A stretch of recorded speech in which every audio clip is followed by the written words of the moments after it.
সর্বদা নিজকে নিয়োজিত রাখিব দেশের প্রতি মাতুর মুখের বাণী। Respected Chairman Sir, Principal Sir, teachers, all students and all my dear friends.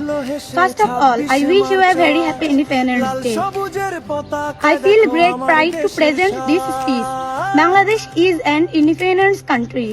We become free in 1947 সালে ভারত উপমহাদেশ বিভক্ত হওয়ার পর দুটি রাষ্ট্রের জন্ম হয়। একটি পাকিস্তান এবং পাকিস্তানের সঙ্গে মুক্তিযুদ্ধ করে আমাদের স্বাধীনতা অর্জন করে। যে দিনটা আমরা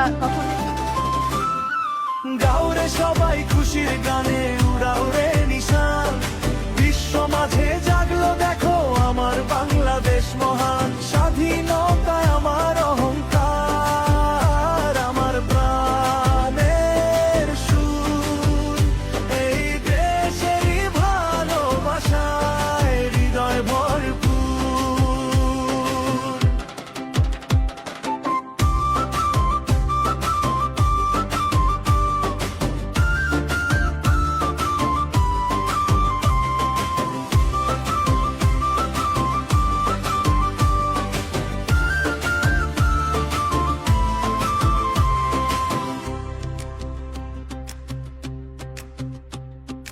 যাদের